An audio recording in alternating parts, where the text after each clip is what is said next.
Morning students, we are studying chapter molecular basis of inheritance. And in our previous class, we studied about the transforming principle which was given by Griffith and known as this is transforming principle.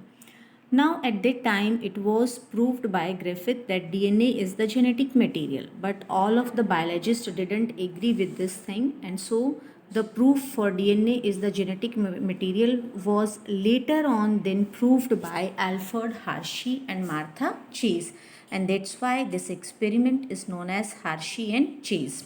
Now what this Hershey and Chase did, they considered some special kind of viruses, and these viruses are known as bacteriophages. Why these are called as bacteriophages? Because they are able to attack or infect a special type of bacteria that is known as bacteriophages, and that's why these viruses are known as bacteriophages. Means Hershey और Chase ने particular viruses जिन्हें हम bacteriophages कहते हैं उनको select किया अपने experiment के लिए. And why these are called as bacteriophages? Because they are able to infect bacteria. जब ये जो बैक्टीरियोफेजेस है, when they came to the contact of the bacteria, they were able to transfer their genetic material to the bacterial cell. यानी जैसे ही bacteriophage जो हैं bacteria के contact में आते हैं, तो क्या ऑब्जर्व किया गया कि जो बैक्टीरियोफेजेस का जेनेटिक मटेरियल था वो किसके पास जा रहा था? बैक्टीरियल सेल के पास में. और वो जो बैक्टीरियल सेल्स हैं, अब वो जो उनका जो जेनेटिक मटेरियल उनके पास किसका आ गया था? वायरसेस का.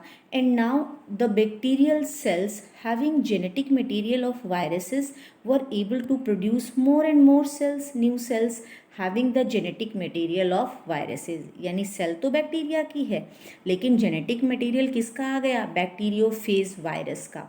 और इसलिए जब वो सेल्स मल्टीप्लाई हो रही थी बैक्टीरियल सेल्स, तो वहाँ पर जो न्यू सेल्स फॉर्म हो रही थी उनका जो जेनेटिक मटेरियल था that was of this bacteriophage. What they did or how they performed their practical or this experiment, they took some of the bacteriophages and gave them on a medium containing radioactive phosphorus. Means he considered some of the, or he took some viruses. उसने दो culture plate ली उन्होंने. एक culture plate में उन्होंने उन viruses को grow किया जहाँ पर न्यूट्रिएंट मीडियम क्या था? रेडियो एक्टिव फॉस्फोरस प्रेजेंट था उनके पास.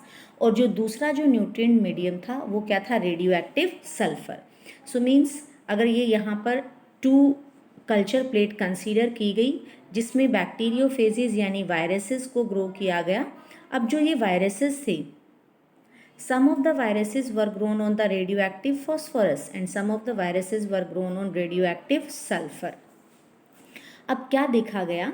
वायरसेस जो कि रेडियो एक्टिव फॉस्फोरस में ग्रो किए, उनका जो डीएनए था that was with the radio active phosphorus, लेकिन but not radio active protein. अब हमें ये पता है कि सेल, बैक्टीरियल सेल के पास डीएनए है, बैक्टीरियल सेल के पास प्रोटीन है.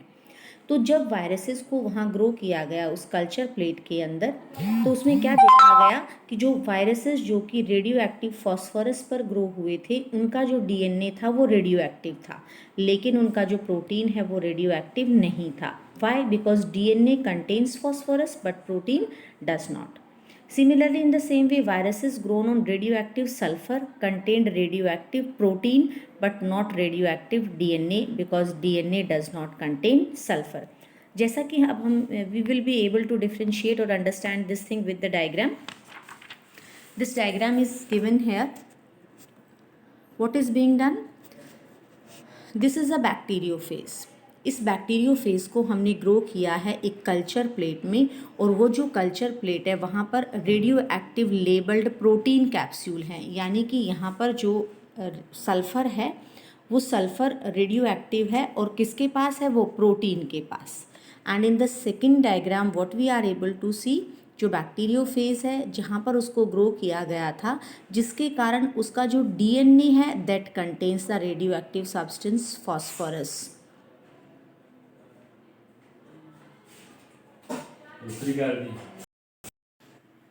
Now, what the Hershey and Chase wanted to prove कि जो जेनेटिक मटेरियल होगा वो नेक्स्ट जनरेशन में ट्रांसफ़र होगा. कंट्रोवर्सी किसके बीच में थी कि प्रोटीन जेनेटिक मटेरियल है या फिर डीएनए जेनेटिक मटेरियल है. इसलिए उन्होंने क्या किया? टू कल्चर प्लेट्स ली. एक इस तरह का बैक्टीरियोफेज यानी वायरस लिया जिसका प्रोटीन रेडियो एक्टिव था, और दूसरा ऐसा जो है वायरस लिया जिसका डीएनए रेडियो एक्टिव था. And when these bacteriophages when they came in contact with the virus, यहाँ जो है बैक्टीरिया, ये जो बैक्टीरियोफेज है, ये बैक्टीरियोफेज जब इन बैक्टीरियल सेल के कांटेक्ट में आए तो क्या हुआ, यहाँ जो वायरस है वो अपना डीएनए कहाँ कर रहा है, इंट्रोड्यूस कर रहा है बैक्टीरियल सेल में. और जैसे ही जो डीएनए बैक्टीरियल सेल में गया, नाउ इन्फेक्शन स्टार्टेड. और क्या देख पाए वो कि ब्लेंडिंग के बाद में, and when centrifugation was done in the last, what was the result, that in the first no radioactive detected in cells, whereas in the radioactive detected in cells, जैसा कि हमें पता है कि in the first what we took the radioactive substance which was present in the proteins में radio active substance present था.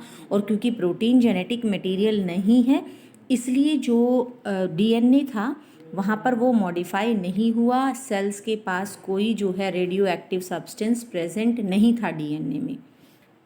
जबकि in second condition जो डीएनए है उसके पास रेडियो एक्टिव सब्सटेंस प्रेजेंट था, and this DNA which is radioactive and which was transferred to the next generation. तो यहाँ पर जो डीएनए है वो कैसा हो गया, आइसोटोप वाला हो गया. यानी what is transferred to the next generation, this DNA is transferred.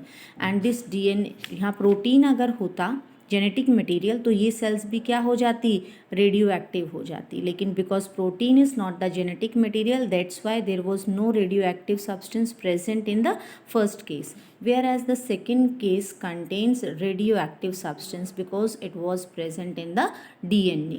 So Hershey and Chase